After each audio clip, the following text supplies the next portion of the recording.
What up, it's your girl Catalina Perez, and you are tuned into the OTS Project.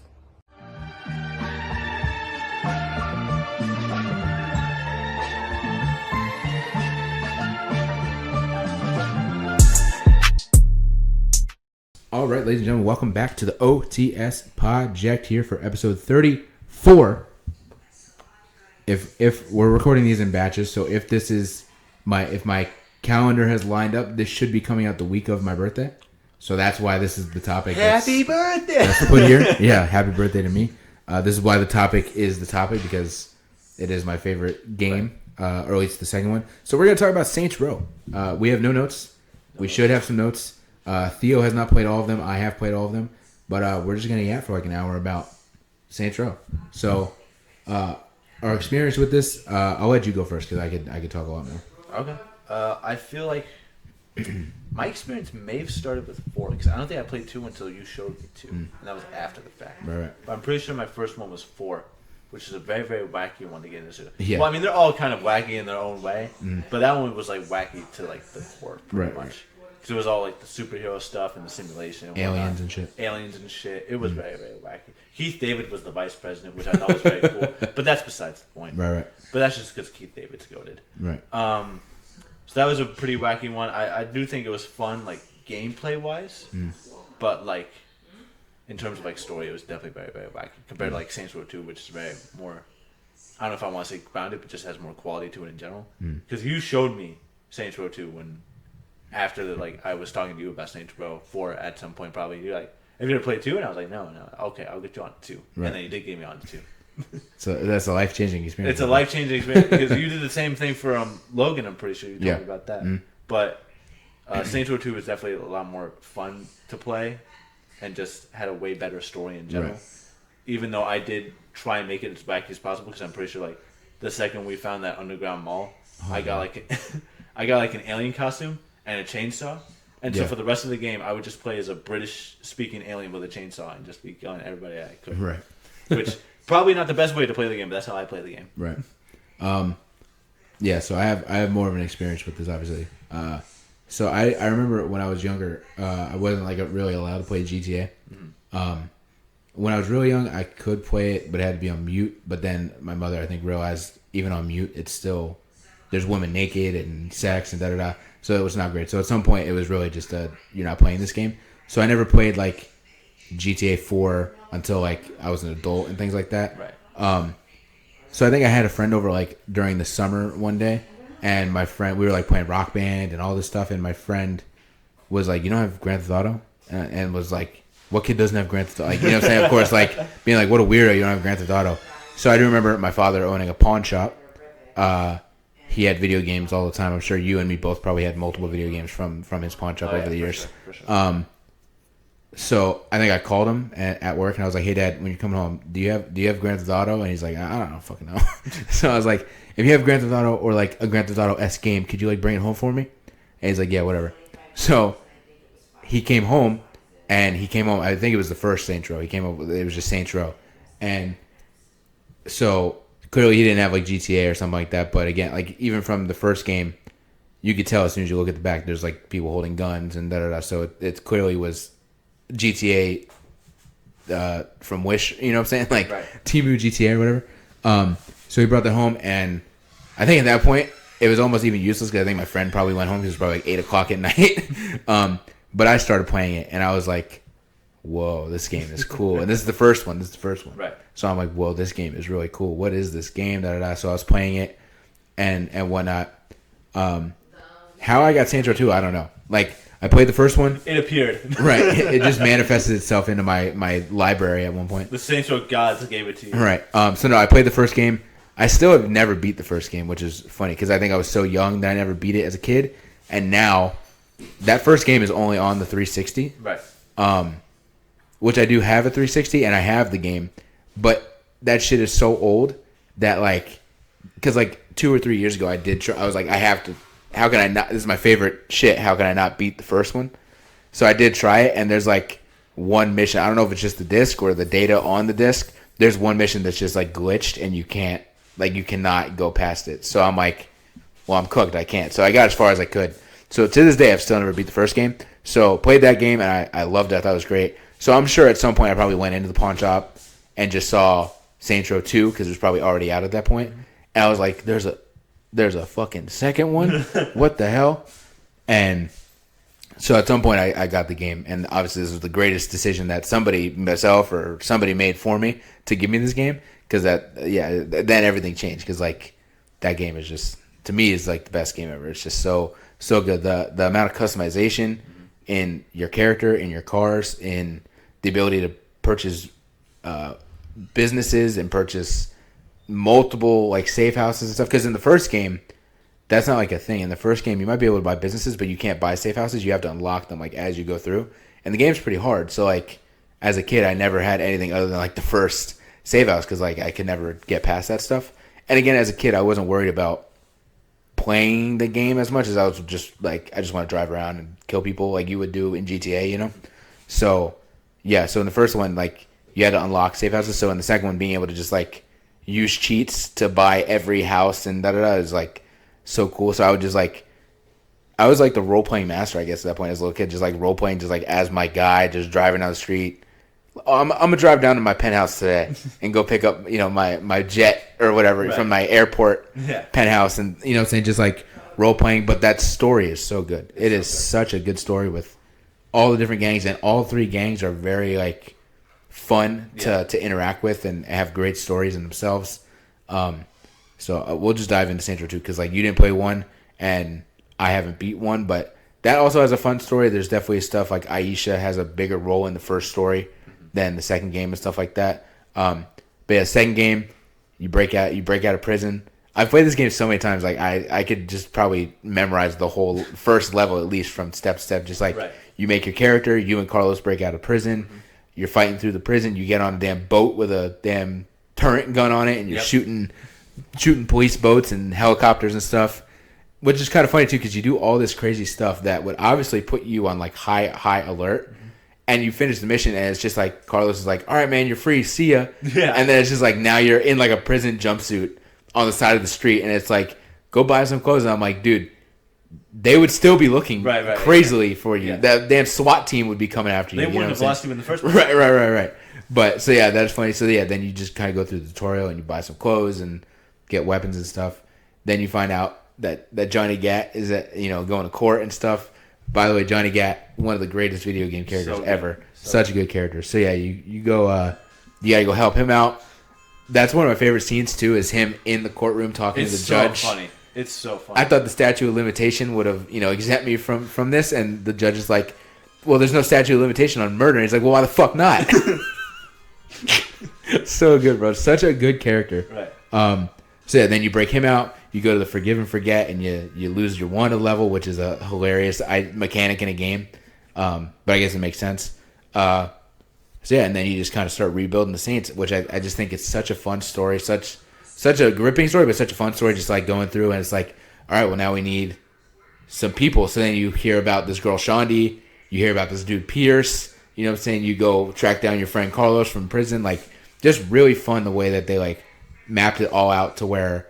It's because the Carlos thing, too, it's like, that could have been a random inmate that you do the first mission with, and then you just never see him again. So, like, the idea that it's like, oh, I got a buddy that I met, which is also funny, a buddy that you just met a day ago, you know what I'm saying? But it's like, oh, I got a friend from prison that I can go call up instead of just, like, another person that they create.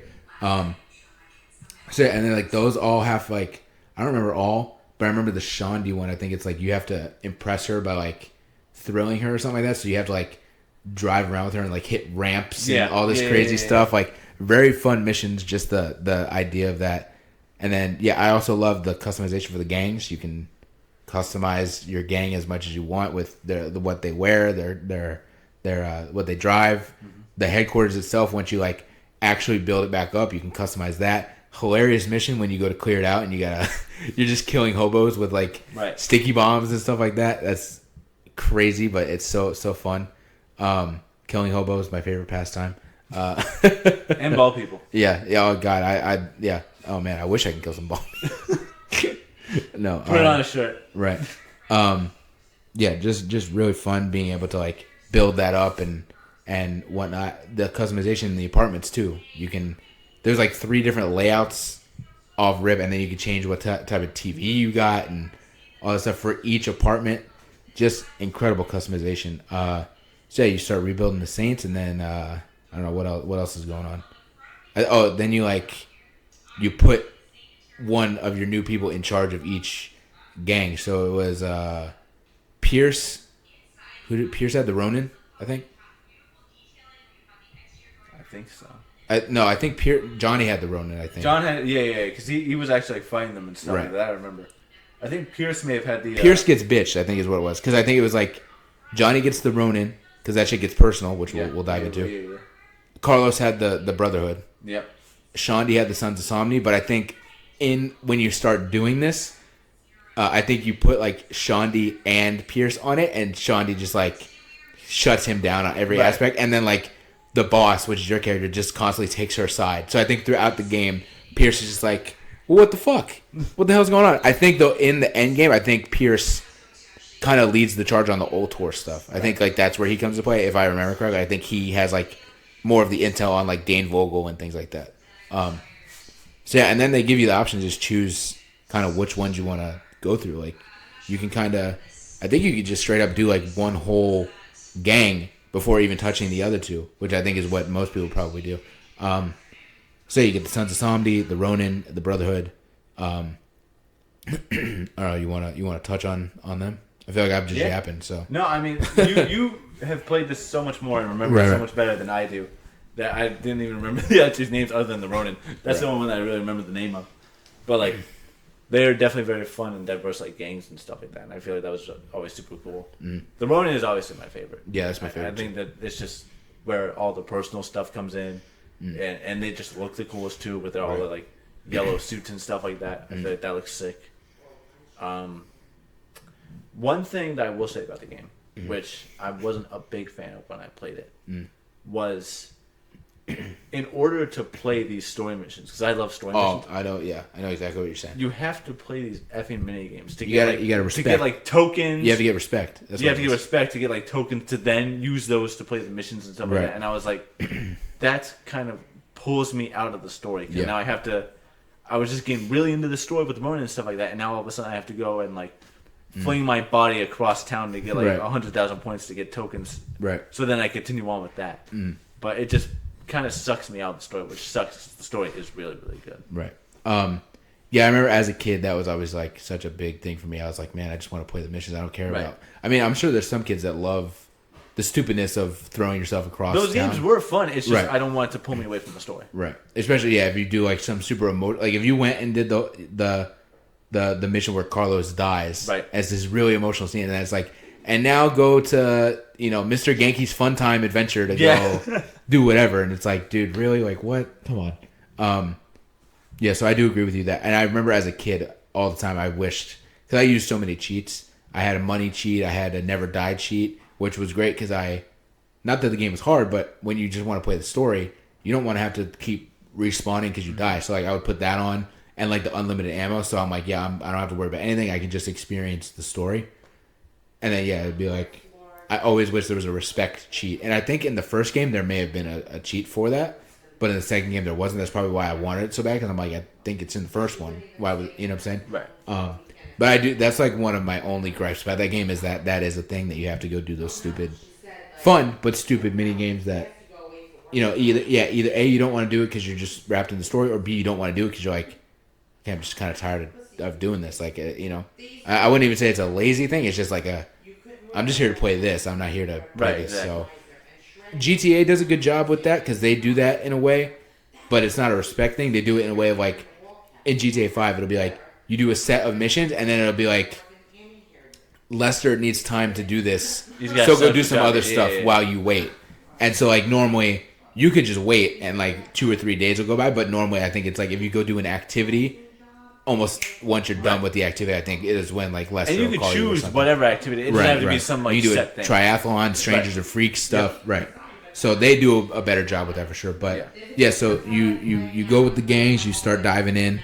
The Sons of Somni, I know Shondi gets put on it because she has like a connection with them because she was dating the DJ veteran child dude who was like a part of them, which is one of the funner missions if you remember, where you have to like go save her or something like that, and you have to like go to a club that he's DJing at, and you have to like go throughout the whole club like down these stairs, and you're just like killing levels and levels of like people until you finally get to him, and then you finally just like kill him.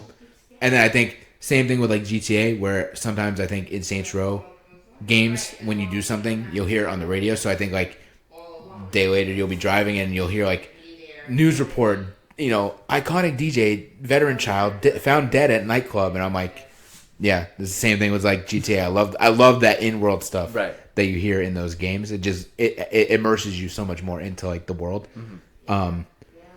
Yeah, but Son of Somni, they were like weird because they were like voodoo, and there was like that dude Mr. Sunshine that would like genuinely like creep me out as a kid because he like was so menacing and shit like that. I just remember the last mission where you like blow up the limo because I just remember it being in that like shopping center where the mall is. Yeah. So I just remember that where like you have to like try. I think you try and blow up the limo and it doesn't work. So you have to like chase him to like a hideout, and then you end up killing whatever the main guy's name is. They were always my least favorite to go through, I think. Isn't there a mission where it's like, I can't remember what it was exactly, but there's like a few like weed farms around that you kind of have to like burn down? Yeah, I think so. I can't remember if that was like somewhere you had like a flamethrower for it, or if it was like some sort of helicopter that you would like... The flamethrower thing, I think you're thinking of Far Cry 3. That might be what it is. Because that's a mission I might with be the mixing dubstep. those two up, but I think that is a mission like that. Yeah. But I think it may be warehouses rather than weed. I think it may be like a weed packaging warehouse. Right. I think you go there. I think that's where you kill Mr. Sunshine. Yeah. I think you go to one of them and you like... I think there's a mission before where you destroy them, and then you have to... The next mission, you like go to the last one, and he's there, and you have like a showdown with him, and I think you like burn it to the ground, and then you like kill him in the parking lot or something like that. But I do remember that. But that was always my least favorite arc. They were my second favorite. Okay. The Brotherhood, I always enjoyed the Brotherhood because they had like the wrestling kind of vibe to it with their fighting style and whatnot. But also like out of everything, I do feel Dane Vogel obviously is like the end. He's the final boss, right?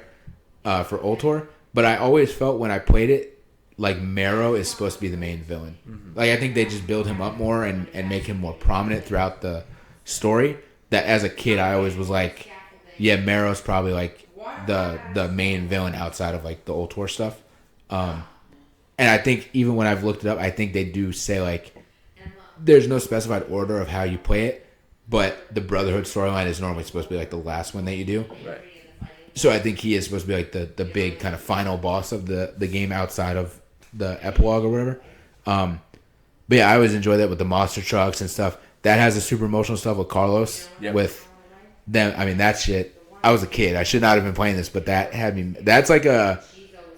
Remember when you told me like this is one of your first video game like cry moments when you played the Walking Dead game and Lee dies, and you were like 10 years old, right? And you were like, that's probably the first time I cried playing a video game. I think the Carlos situation may have been the first time I cried playing a video game, right? Because like throughout the game from the jump, he's with you, and like he's like kind of your right hand man and stuff. So like, not only do they kill him, but they literally drag him through the streets with behind a monster truck. That's like torture. Mm-hmm. I remember being like probably like 7 or 8, and like that was probably my first video game cry because I was just like, wow, they do a great job of like making him your friend rather than just like a gang member, you know? Right. So I just remember that, and that was like super emotional. I remember there's a mission where you have to try and find out where. So there's the chick Jessica that's like his girlfriend, Meryl's girlfriend, and then there was like Eddie or something like that who was like his like friend who's like a rock star or something like that. And you have to find where Jessica's gonna be. Mm-hmm. So you go to like the dude's performance, like his concert, right, and you like beat his ass, and then that ass like you tell him like, I want to know where this. You like put his hand over the pyro thing or something like that, or his face or something like that. Yes, and you're like, I want to know where she's gonna be, and he tells you, and you still hit the button. I was like, dude, that's crazy because it just like it you don't see him getting like fucked up, but it ends on like a shot of the stage with the fire just going off, and you can just know like, oh, that guy's dead. Yeah. Well, he's not dead because I think he still is in cutscenes, but like his face is all fucked up or whatever. Right. Or maybe it was his hand or whatever. But then yeah, I remember so calculated. This really showed me too how fucked up your character is when you like, you know, I mean, obviously it's an eye for an eye. You know what I'm saying? You're getting revenge, but like you find where she's gonna be. You literally kidnap her, put her in the trunk of her car, and then you go and put the car in the damn arena where Mero's gonna do his monster truck display or whatever. So he kills his own girl in gruesome fashion in a monster truck. Right. And I just remember he's like celebrating, and like you just come out of the shadow just like clapping, like typical wrestling heel fashion too, just clapping, even though you're the good guy, just clapping, just being like, what a show, what a show.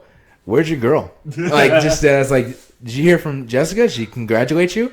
And then like Mero turns around and sees her car in the wreckage, and you just like throw the keys and walk away. And I'm like, dude, that is aura right there. That is so good. And then you have like your final showdown with Mero. I think he has like a minigun, I think, and you have to like try and avoid the minigun on like the roof of their headquarters, and then you both fall through the headquarters, and I don't know, it was good, but the Ronin's where it's at. Yeah. The Ronin, their look is great, but the story's the best. I don't even remember how it necessarily starts. I don't either.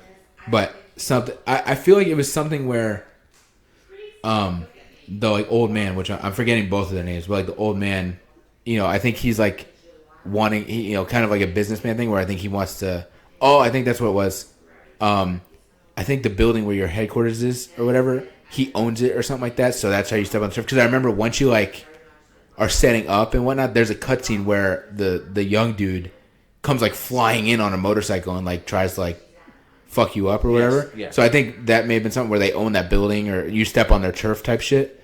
And so then you just go through this whole thing, and Johnny's like spearheading it, and then you just like Aisha. So in the first game or whatever, Aisha like dies, but she doesn't actually die. So in here, she's like in hiding. Another great scene where they're at Freckle Bitches, and she says something. Aisha says something to him about like, I thought you were gonna take me to a nice place, and he's like, Freckle Bitches is nice. What's wrong with this place? Like, just such a good character, bro. So like, spearheading that. Aisha's around, and then all of a sudden like there's that one mission, bro, with whatever that big bald dude, fucking bald guy, fucking bald people, whatever, like Hanzo or whatever the hell his name is, like this big bulking like dude. He ends up in the house, and he's got Aisha and shit like, oh man, it's so good. And then she like gets killed, and Johnny gets stabbed because she gets killed. That's such a great scene where she like gets shot or whatever, and he like loses focus and gets stabbed with the katana. So good. And then like you are trying to like, you're trying to shoot at the guy, and he leaves, and you're just like, so then I think there's a whole second part of the mission where you have to like drive Johnny to the hospital before he bleeds out. Like, so good, bro. So good. And then Johnny heals up probably in like 10 hours because that's just how Johnny Gat is. And then, I think you guys have Aisha's funeral, and the dude shows up, like the young son dude shows up, and Johnny just beats the shit out of him. That I have that saved on my TikTok because I'll just go back and watch that when scene. He just smashes his head into the tombstone. Well, at first he like breaks his leg, and he's like crying on the floor, and Johnny just like, get up. And it's just such aura, bro. He's like, get up. And like the guy's like struggling to get up, and he like punches him in the face, and he's like, get up. And he's like, I can't, man. I can't. And he just punches his head through a tombstone, bro. Oh my God. And then I think he shoots him, right? Buries him alive. That was what it was. Buries this kid alive, bro. Crazy. I don't remember how the other dude dies, the bald guy. I feel like you have like a showdown with. Yes, that's what it is. I think you go to like their place or whatever, and I think you and him have like a showdown with katanas. Yeah. Because he's like super. I remember he's super powerful. So it's like he hits you like twice, and you're cooked. Right. So I remember that. So that happens, I think, before the other guy dies, though. I think that happens first, and I think probably that's why he shows up, because he's like, well, now you killed my bodyguard. Right. And then I think buries him alive, and then it comes down to like this final showdown with the old man. Yeah, on like that giant like boat on the river. Burning. It's like a burning boat. Oh, so good, dude. So good. So good. Yeah, that's definitely the best one. But then I remember as a kid being mind blown, because I'm like, all right, well, I went through all three gangs. What now? And then you just see like this little, I didn't even know what it was, but this little circular thing pop up, and then it's like, nope, this is the whole epilogue. It's like there's like a fourth gang really in Ultor, which as this gang war is happening throughout the streets. This giant corporation is rising up, so you have to deal with that, which I think is a great epilogue dealing with Ultor. Yeah. Dane Vogel is like one of my favorite video game villains just because of how much of a fucking dick he is. Like, he is just so unlikable that I'm like, he's got to be one of my favorites just because he's so fucked up. Yeah, so you just do all that stuff, and he's basically just, like, giving you an ultimatum. I think he tells you, like, you gotta, like, turn yourself in, or he's gonna, like, have you killed or something like that. There is no actual ultimatum of where you possibly have a good ending, you know what I'm saying? And so then it's just like, yeah, no, fuck that. We're the Saints, we ain't doing that. So then you just, like, war on Ultor, and I just remember that last mission, like, you finally, like, get into the Ultor HQ, and you finally get up to his, like, penthouse office. And that I remember that shot. You like shoot him in the head, and he goes flying through the window, and it's just like, and it cuts to like a shot on the ground, and he just like hits the thing and bounces off. And there's like some lady walking a dog type thing, and she's just like, and like that's how it pretty much ends. So yeah, that just that's pretty much the whole story. Just such a good game. Oh, there's also the secret story with Keith David's character with Julius. Right. Yeah, Julius. That I forgot about. So Troy, who was a gang member with the Saints, he becomes a cop. Julius is like undercover, but then there's like this whole. You can go to the church and you can hear like all these audio tapes. Basically, as Julius and Troy were like setting you up, you can like hear how it happened, and then like you get like the Saints logo pop up somewhere. You go like meet with Julius, and that doesn't end well for Julius. He gets shot in the head. So that was cool too. If someone played the first game, you get like, because in the first game, like the only real connecting piece between those games is like Johnny, because like sure it's the same character, but outside like once you leave the prison, there's not like much of a mention of it. So like Johnny's really the connecting piece that connects from the first game to the second game, and that. So having that, if you played the first game, having that as like kind of an epilogue to the first game or like a closing of the original Saints, you know, it's like a really cool thing. And like some people love Julius. I like Julius too, but it's like he gets what he deserves because like he fucked you over. So it's like, yeah. So that's my favorite game, and I could keep going about it, but we do have 2 more games to kind of talk about. So overall, great game. The customization is great. The story is great. Just everything about it. The fact that there's a whole secret mall filled with like 4 or 5 stores that are not in the rest of the game. Like all those stores are just like exclusive to that one mall. Right. Yeah, it's just great. But you said you didn't play Saints Row 3? I couldn't really get into it. Okay. I think I played like the first few missions, and that was like about it. Okay. So I've played it a few times. That's probably my second favorite one, just because that's where they took it in a different direction. That's where it really started to get wacky, you know? But it was still somewhat kind of grounded because it's like, okay, now you guys are like celebrities, but you're still like a gang, and it's still, so there's stuff to it. And it's pretty fun. I don't like I don't like the Gat situation. They killed Gat off. Horrible decision. Should have never done that. That was like the worst thing they could have done.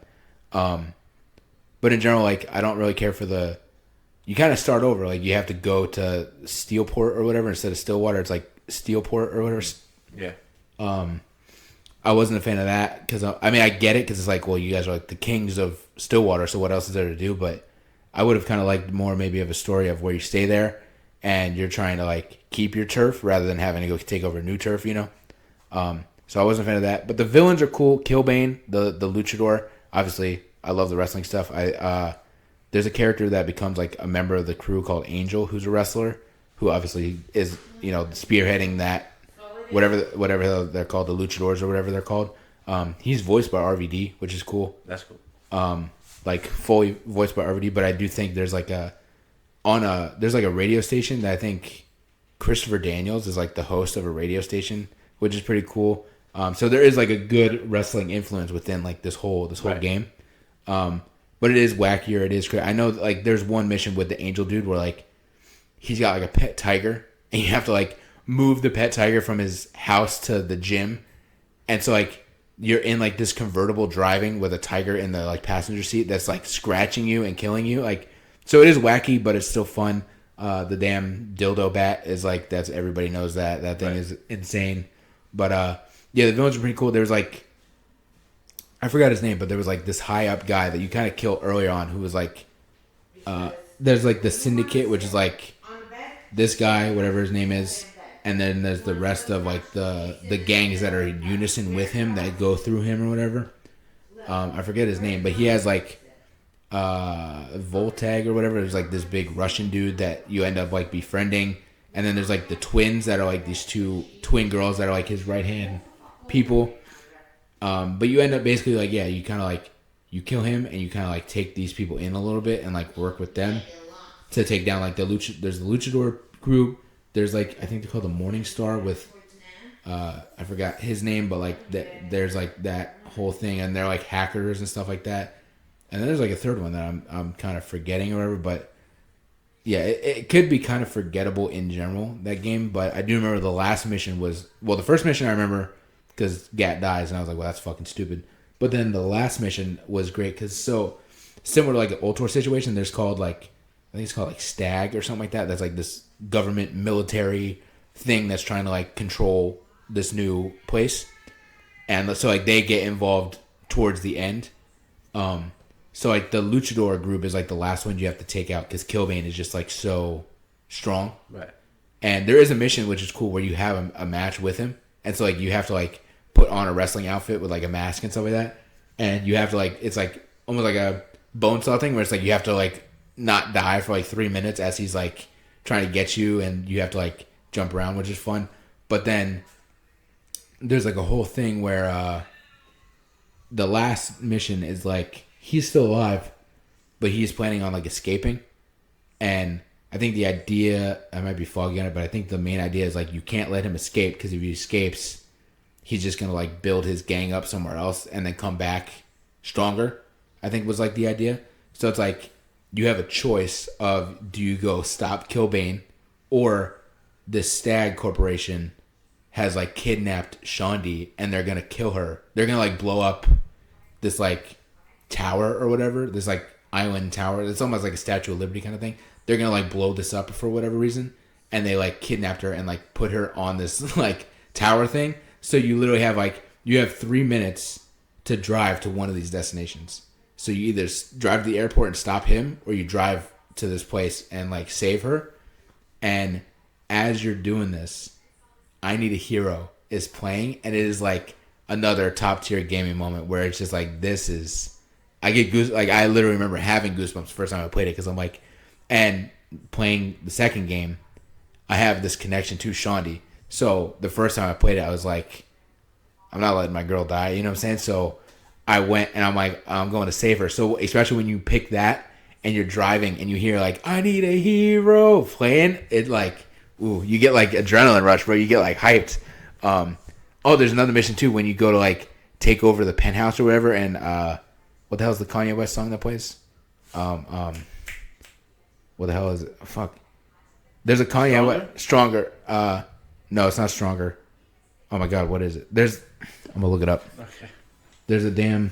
You like get in a helicopter, and you're like still new to the city, but you're like, those people are in my penthouse. So you dead ass like take a helicopter. You take a damn helicopter and you like skydive into this penthouse. Power by Kanye West. Power. Okay. Oh, hey, that song. So yeah, you're in this helicopter and you like skydive out, and that song is playing as you're like skydiving into this penthouse, and then you're just like shooting everybody while this song is playing. That's another great moment. So Saints Row 3 has some really, really good moments, but overall, like, it's definitely not one of my favorites. It might be third, actually. Like, if I had to rank them, I'd probably be like 2, 1, 3, 4, and then the reboot is way, way on the bottom. Which will sixth. We're leaving a gap there for right. If they ever bring it back. Right. So yeah, that's kind of Saints Row 3, and then Saints Row 4, which I don't know you want to dive into because it's probably the one you spent the most time with. We can dive into that one, yeah. I don't remember too many story bits about it because, again, it is kind of like all over the place. It's all over the place. It's forgettable. It's very jumbled. But there's pretty much you start out somehow as the president of the United States of America right. with Keith David as your vice president, right? And you have like the whole Saints who are pretty much your like cabinet or like chief of staff or whatever, right? And you all pretty much are like the leaders of like America somehow again, right. And you're pretty much going through, and you're like trying to like, do you like cure cancer, or do you solve world hunger? What are you gonna do here? You're gonna punch this guy in the dick in your own Oval Office. It says in the thing, it's like punch a dick in the head or punch a head. Yeah. Punch like a. So it was like a good play on words with both choices. Right. But yeah, that happens, and then all of a sudden, as you're getting to like your office, an alien invasion happens, and then fucking Zinyak. I was about to say Zordon, which would have been the name, but Zinyak. He invades with all of his army, and pretty much abducts everybody to where now you're in this like simulated world of his own design. Right. To where you're pretty much playing his game, which it's kind of weird that it's still Steelport, that he's pretty much just digitally recreated. But then there's like, I don't remember if it's like glitches or if it's something where like, who's the ginger? What's Kinsey? her name? What? Kinsey, yeah, I think she may have like hacked into like the software of like the hack or like the digital world to where that's like, now you have powers, now you get these abilities, and you level up those abilities and all that. Yeah, so like you pretty much become this superhero of this digital world. Right. And I feel like there too was like when you first get into the simulation, there was something that tripped me out because I think part of the mission is like it says like escape or something like that. Yeah. And you go to like escape the simulation, and it almost simulates like your game crashes. Yes. Like it goes to like the red, green, blue thing, and it's like no, and then like Zinyak is like, that's not gonna happen. Like I'm not letting. And I was like, whoa, that's like some meta shit. You like wake up and break out of his spaceship, right, into like your own spaceship, which now the Saints have taken over, and you find a way to pretty much go back into his simulation to try and beat him. Right. It's very wacky all Trippy. over. I might not even be like explaining it correctly because it's just that wacky. But it's just all over the place. It's all over the place. But gameplay wise, it is kind of fun. Right. Because obviously being a superhero is obviously right. You can fun. sprint like this sprint, flash. You can fly. Right. You can like just throw like energy. You can drive cars, and there's no reason to drive cars. There's no reason to drive cars, and all the cars are like super wacky because there's like that one car that's literally just Gat's head on 4 wheels. Yeah. There's like a squid cannon car or some shit. There's a squid cannon car. There's like a bunch of like Tron tanks and whatnot. Right. It's so random. And like the customization too is also like equally wacky because obviously it's like since you can be super, there's obviously a bunch of different like costumes you can get and whatnot. Right. That you can also make very wacky, but it's very all over the place. Yeah, it's definitely interesting. One thing that you didn't mention though is that, and you may not remember it, the final showdown, you finally go face off against Zinyak and you like behead him, you like punch his head off or some shit. Right. I think it actually gives you a choice if you want to just leave the simulation, like he'll let you leave and you just like go to a new world or something like that, or you kill him or whatever. So you like punch his head off, and then you find out it was all a movie. It was all fake. Right. Like it wasn't real, which is, I feel like that's like so random. It's funny, but it's like it's one of the worst like writing decisions you can make for any project. Is either it was fake the entire time, it was a dream sequence, right? Because it's just so overdone at this point. Yes, it's so overdone. It's such a lazy way to end anything. Right. So I do remember like because it was such a twist though, even though it sucks. It was mind blowing because I remember like you like punch his head off and you like take his throne. And it's just like, you hear like the bell, and it's like, all right, cut. All right, let's move on. And I was just like, what? So yeah, it definitely is like diversive when it comes to like if people like it or not, because it's like very crazy way to end that for sure. Even the way to start it, you're like infiltrating some like other nations like base, if you remember. Yes, and you gotta at like the very beginning, like the first mission where you're like infiltrating the as like if you're like Solid Snake. And then you attach yourself onto a rocket ship. As Aerosmith's playing, which is a great moment. Great moment. You gotta climb up this thing as all your friends are, and you're like, you gotta go! And then you just like start ripping panels off, ripping wires out of this rocket. That is a fun moment.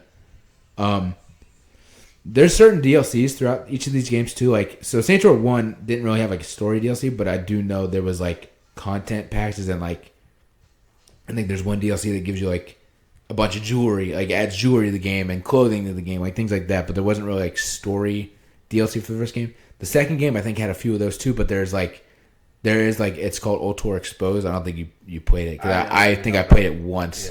Yeah. What the hell? There's like a famous. It's so random. It's like a story pack where you're like exposing. This is after like Vogel's dead, but you have to like expose the rest of Ultor because like I forget her name, but there's like a real life like porn star that was like big at the time that is in the game that is like helps you through the whole thing. I think I remember hearing about this. Yeah, and so like she had like something like she slept with some executive at Ultor and he like fucked her over, So she wants to expose Ultor. It's like a real life person Yeah. that is in the game. I'm just forgetting who it was. So like you go through. I don't remember how it ends. Like I literally played it once and like not that it was bad or anything. I think I just played it once and just never like played it again. Right. But you like go through and expose the rest of Ultor. Saints Row 3, I'm kind of blanking on what all the DLC was for that.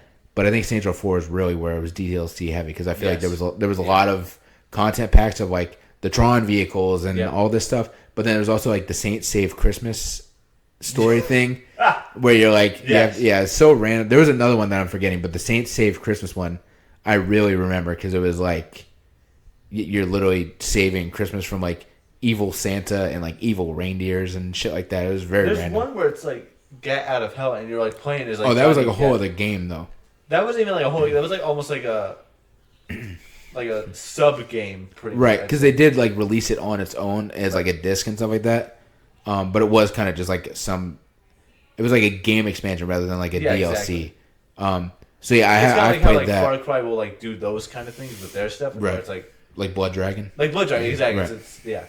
So yeah, I have played that, and that one's also wacky. It was fun to play as Gat, Yeah. and at least to see him back, even if he's burning in hell. But yeah, you marry Satan's daughter You or marry something Satan's like that. daughter, and it's like you're in like this hellified version of Steelport. Right. I think you're still flying. Like there's mechanics from 4 because I think you fly around, but it's not as a superhero. It's as like a demon. A demon because you have like the Right. wings and stuff like that, right? I do remember one of the things I liked from that was you at random points you like get a little blip on like your map of Dex from the first game who also fucked you over, and so like that's like a small, almost like a Strangers of Freaks thing where like you pop up and you like go and like kill him, which was like vindication from all the way from the first game. So that was cool, but other than that, it was pretty forgettable. Other than I guess just playing as Gat. So yeah, that's kind of all those games. You did not play the 5th game. No. I did play the 5th game. Why? I don't know. I was excited. That's the sad part. It's Saints Row. It's one of your favorite series. I can't blame. So when they announced it, I was like, finally, we're getting the band back together, type of thing. Because there was also years where they were like, it could never happen. Because I think like Volition is what did the Saints Row games, but I think Saints Row 4 had something to do with 2K or something like that. And so it was like it'll never happen because like the team isn't together anymore. But then I think parts of the team came back together to work on a 5th game. And so I was like, finally, I was so excited. And honestly, from the jump, it didn't look bad. It looked like it was interesting. It was definitely a twist because it was like, oh, you're going to play as like your own character. But then like you have kind of these younger millennial-esque people. And I know people were mad about that. But I'm like, that's not the end of the world. Like, I'm just excited for a new Saints Row game. And then I played it. And honestly, the story and stuff was not horrible. But it just wasn't gripping, especially not compared to like the other games. Even 4 being as wacky it is, it still had a fun story and like an interesting story. This one just didn't. I'm going to pause it for a second. There you go. Because I got to go do that.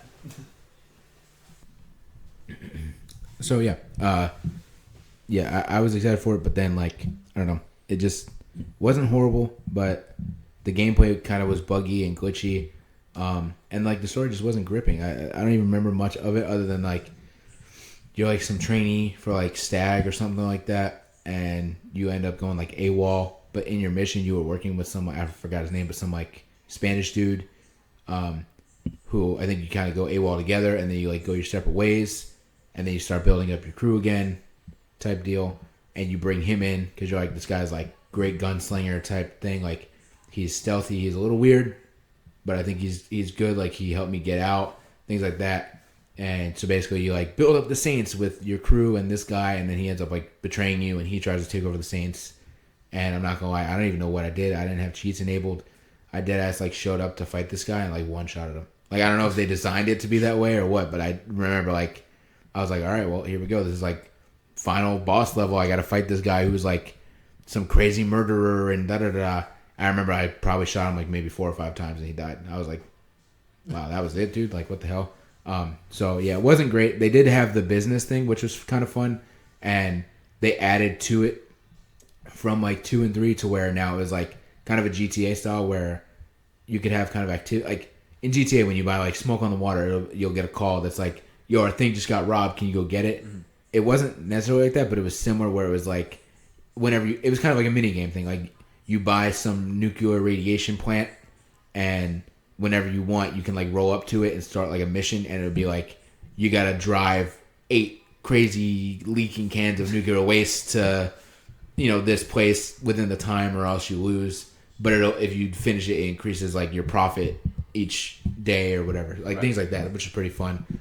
That's probably the biggest, like the most fun part to me. Other than that, like it was pretty forgettable and pretty disappointing. So yeah, that's kind of all the games. It apparently will never happen, and to the point where Volition people have asked for it, and Volition, I think on Twitter, has straight up replied being like, "LOL, no." Isn't Volition at this point like gone? Yes, but I think they still have like a active account or something, or active accounts or whatever. Somebody asked. It was when Saints Row 5 was coming out. That's what it was. Mm-hmm. Somebody said like, it wasn't even like a negative comment. It said something like, excited to play this, but we really want a remaster of Saints Row 2, which is what I would want, right. Which is what you would probably want. Yeah. Like that's what everybody would want. Is like, don't focus on a Saints Row 6. Just give us a remaster of Saints Row 2. Because they've remastered 3 and 4 and got out of hell. Like they've remastered all this stuff. I would really just want a remaster of even 1 would be great. 1 and 2, but especially 2. And so somebody said like, this looks fun, but we really want you guys to remaster Saints Row 2. And like the official Volition thing was like, LOL, not happening. And I'm like, you guys just like don't want money? Like that would be your best way to make as much money as you could. And also it wouldn't be that difficult. Right. Because the game already exists. You just have to pretty much... You just got to upscale it. Yeah, basically. Upscale, yeah.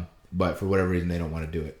Which to me is like, that's their biggest money-making opportunity. So if anybody from Volition, if that even still exists, or anybody that has a connection to Volition, or whoever owns the rights to the gaming franchise, if you're a witch doctor that can bring Volition back from the dead, in general, if you work for Volition or whoever owns that Saints Row title, the Saints Row fan base wants you to remaster Saints Row 2. I'll look dead in the camera and say that. That's what people want. They don't want another Saints Row or anything like that. Just remaster Saints Row 2. Maybe remaster 1, because I think a lot of people would be interested to play that, because probably a lot of people didn't play that because of how old it was and it only being on like the 360 and stuff like that.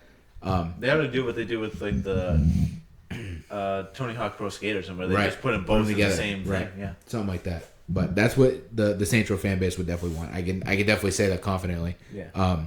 So give us that. Other than that, there was a somewhat of a spinoff after Saints Row 4. They did the Agents of Mayhem game, which was made by the same company, but it was like in the Saints Row universe, but it was like a almost like Overwatch kind of game. Like it was like a 6v6 kind of shooter type game. Mm-hmm. I did play that. I remember there was one Black Friday. I think it was like the Black Friday right after like the PS4 came out or something like that. I think you and I we went somewhere. We went to GameStop on Black Friday. We probably went to a couple places, but I do remember they had like in the GameStop they had like a bin that was like $10 PS4 games, which was like the PS4 like it was like maybe a year old. Yeah. So seeing like $10 PS4 games was like holy shit. So I remember I got The Sims 4 for console and I got Agents of Mayhem for like $20 total. So I did play it. It was fun. But it clearly wasn't like a Saints Row game. It was a shooter. But it did have some connection. There was like some there was one character called like the Prince or something like that was clearly now I'm blanking out his name. Oh my god. From Saints Row 2 and 3, black dude on the Saints. Oh my god. Why am I blanking out his name? We were just talking about him. How he got bitched in Saints Row 2. Pierce. There's a character in Agents of Mayhem called like the Prince or something like that. That is like you can tell that's Pierce, and he's like one of the characters you could play as. Because I even think like his ultimate. Because remember in Saints Row 3, he was like the face of like the Saints Row energy drink or something like that. I think one of his ultimate things is like you like chug a damn Saints Row energy or something like that. Things like that. So yeah, that game it's like a sub spin-off in a way, right? But it wasn't a bad game. It was fun. It just like there was not much to it. Mm-hmm. But yeah, is there anything else you want to add? That's pretty much it. We were yapping for a minute. We got what 49? It's 50 minutes. So yeah, yapping about Saints Row. Yeah, fan base wants a remaster of 2, maybe even 1. That's about all I can say. But Saints Row 2 is my favorite game of all time. I love it so much. It's so good. It's sad to see where the franchise has gone, because in reality it did just kind of go just downhill after too. Right. But yeah, we want that remaster. That's what we want. So hopefully, the gods will hear our prayers one day and we'll get it. But yeah, other than that, shout out to WNRN for being our gracious podcast host. Our OTS project logo. I don't know if you know this. The OTS project logo is based off of Saints Row.